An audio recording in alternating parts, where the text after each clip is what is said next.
like totally like brain farting, and then everyone's like, "It's you guys!" We ran on stage. Hi, everybody! All right, this is amazing. I'm really excited to be back on stage with you, but also this is to be with two noobs, two new fan experience, two new Ace Comic Con, just superstars. I gotta ask, how's it going? It's going great. I have to say I love you guys, and just to see your energy and how much you guys support everything that we do, because everything that we do is for you guys. It just repurposes me all over again, and it makes me just want to wake up at 3 o'clock in the morning for 5 hours to become Gamora all over again.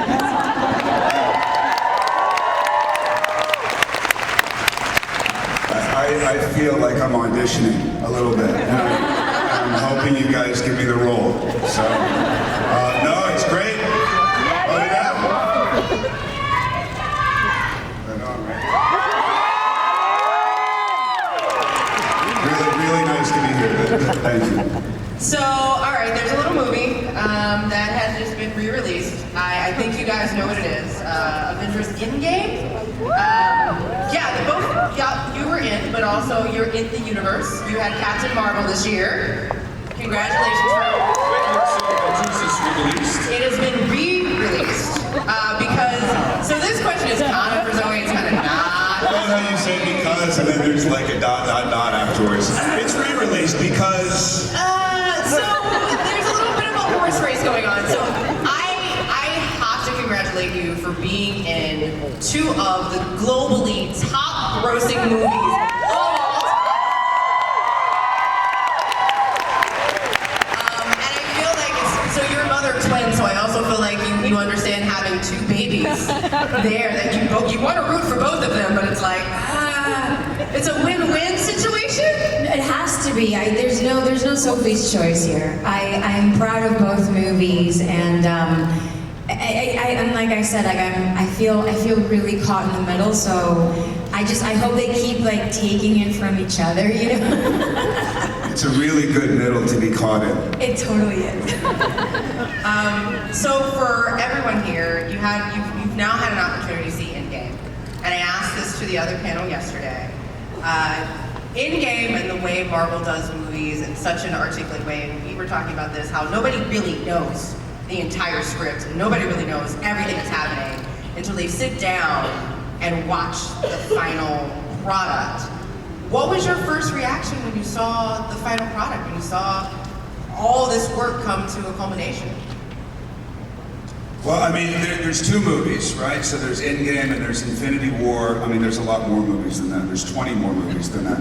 But with Infinity War, I have a tendency to forget sometimes. So when you're doing scenes and you're in that scene and then they're giving you fake scenes and you're not sure which scenes are fake or what they're trying to confuse because they don't want anybody to say anything that's really important that's going to get out there. So when I was watching Infinity War at the premiere, and people started disappearing, I didn't know what was happening. And then I looked over at Hemsworth, and Hemsworth looked at me at the premiere, and he went like this. So basically, it was like, the world is gonna hate you, and that makes me very, very happy. And then Endgame came along, and Endgame, there's so much fit into Endgame that we were there with a lot of fans at the premiere, so it was really fun to see people reacting to that organically. You know, some were having small strokes, but other than that, I mean, there was a lot of crying. a lot of crying, yeah, huge reactions. What about y'all? I mean, it was bittersweet for me because I've been such a fan of Avengers, and then when I finally got to be a part of them, you know, their ending, like it was like Endgame. But I felt very grateful that everybody, also the critics, they received it so positively, and I loved it. I loved the way the Russo brothers gave us an end to the whole Avengers saga. I do miss Iron Man. I missed him a lot, but they brought me back, so I hope, I guess. But I felt like as a fan watching it, it's like I actually didn't know what was going to happen when I watched the movie. And how many times do you have that experience when you go to the movies? You know, because like movies have like there's like a rhythm to them, there's predictability to them. But in that movie, there was like you actually just don't know what's going to happen. You know, it's like only in Avengers can things go back in time? Can you go out into space? It's like anything.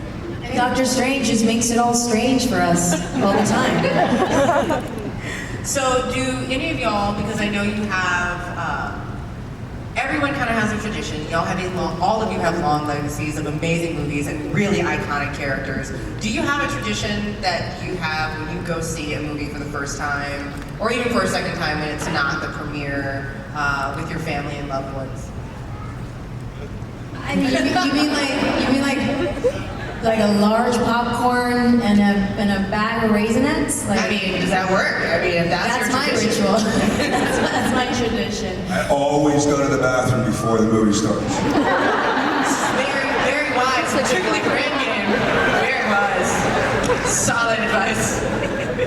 I know, we're like passing each other toilet paper in the bathroom. I realize it takes like going to see it, you know, a couple years after it's made to really enjoy it. Because when I'm watching it after it's just been made, you're thinking, oh, that's the day that happened, and why are they using that take? What's going on? You know. But after, if you give it a little bit of time, you can actually watch it, appreciate it, you know, outside actually making the movie. You know? It makes a lot of sense. Speaking of, you jumped back into a younger version of Ronan this year for Marvel Studios' Captain Marvel. How did it feel reprising the character, but also how did you tweak the character, specifically from your perspective? Fans always have an opportunity to have a perspective of what they saw that was different, but you, as being in the movie, how did you prepare to tweak that? Well, one thing I found really interesting was to learn about the Kree more.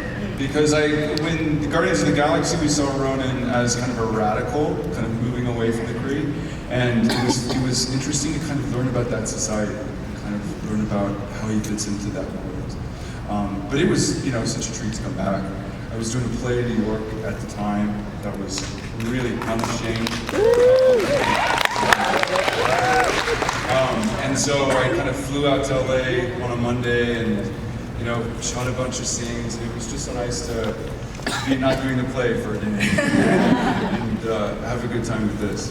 Was your costume just as heavy as it was the last time? Oh yeah, just as heavy, and like all the makeup, but I guess I didn't have the black this time. Yeah. But yeah, all the makeup and, you know, the contacts. You know, I said last time we were together, it's the most disorienting thing in the world playing Ronan, because I never act with other people. I just kind of act with marks of tape and kind of a green screen, and I can't really move in the costume or see anything. But you look very menacing. Oh yeah. Yeah. You're so good too. Like we met for the first time yesterday.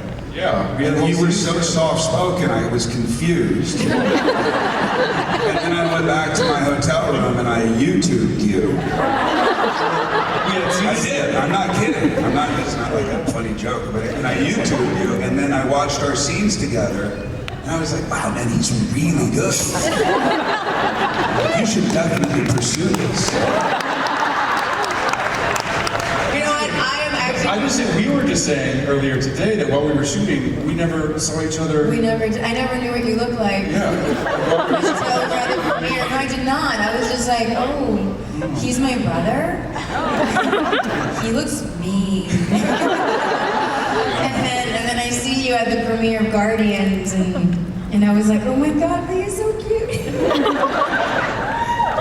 what? I have to say, I was joking with that. I've been a fan of Lee since The Fall. Because I love all the films that Tarsem does, and you speak Tarsem. So The Fall is such a powerful movie, and I told you that while we were in costumes. In character too. And you were so mean, you were like, oh yeah. Now I know, you were just rude. Well, that actually brings up a question that I think, you know, a lot of folks, they know what you look like, but you have all played roles where you have literally disappeared into the character. and whether it's prosthetics or whether it is a hair change or just completely opposite your personality, whether it is Cable or it is the Elven King or whether it is an Avatar movie where you're blue for the entire movie, a beautiful blue, but blue. What do you feel like you've kind of learned in playing those roles where you really have to depend on so many other variables, prosthetics, sometimes things that move in your costume, green screens, and really being able to bring those characters across because people are in love with those characters. They connected with those characters even underneath all of that makeup. Or did you just like, well, we gotta do this, it's great. I don't really have a cynical approach. I just allow the little girl that lives inside of me to just play. When you're little, especially when you come from humble means, all you have is your imagination, and that's all you need. Your universe is just, it's infinite. And I guess playing green and blue characters gave me the ability to not be boxed in, to not allow somebody to box me in for my gender or my race or my accent, and I was able to then really rely on my own passion, my own willingness to achieve a full, character. Therefore, I didn't need anybody to help me fail. I needed to just win, and be Gamora and be Neytiri, and I found absolute freedom in space.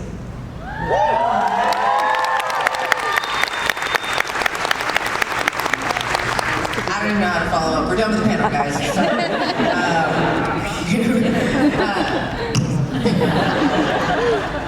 Josh, for fans out there who your track record of movies is long, but I remember first seeing you in Goonies.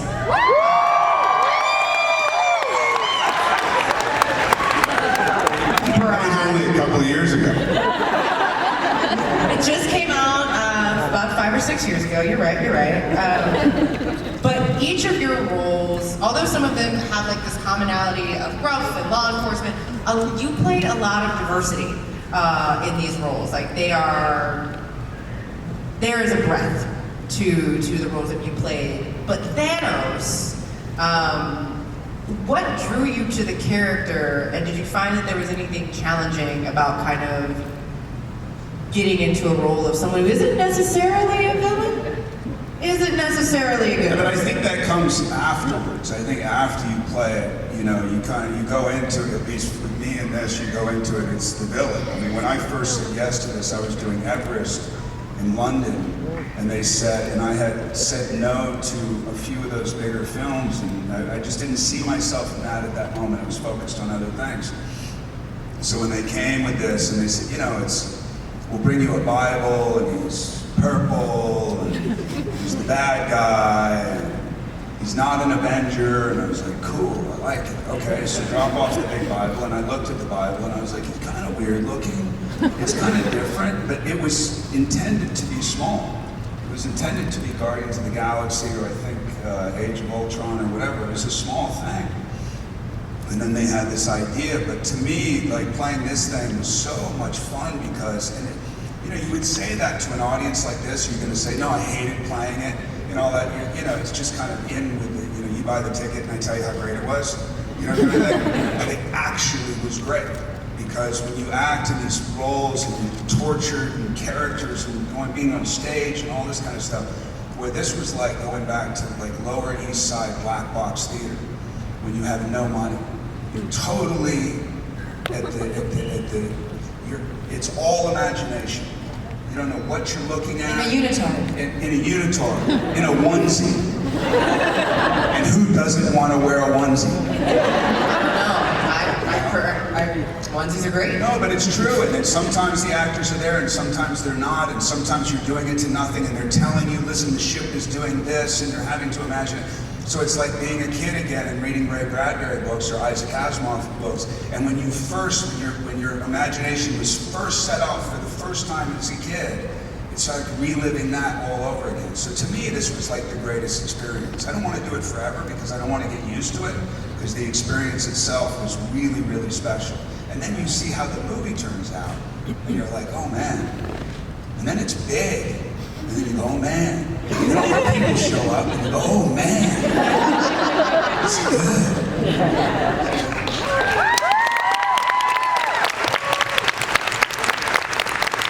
So this is kind of a fan question that I got for Lee. You have played a pie maker. An elven king, a vampire, a Kree warrior. If you could play one of those characters for the next 10 years, what would it be and why? Oh, that's a tough one. Oh, Ned. Yeah. It was such a great time in my life when I was shooting that. So I would love to go back to that. I would love to play anyone. The pie maker who raises people from the dead. And you know, he's unstoppable, Ned. You know, I'd like to see Ned next to Thanos. What do you think would happen?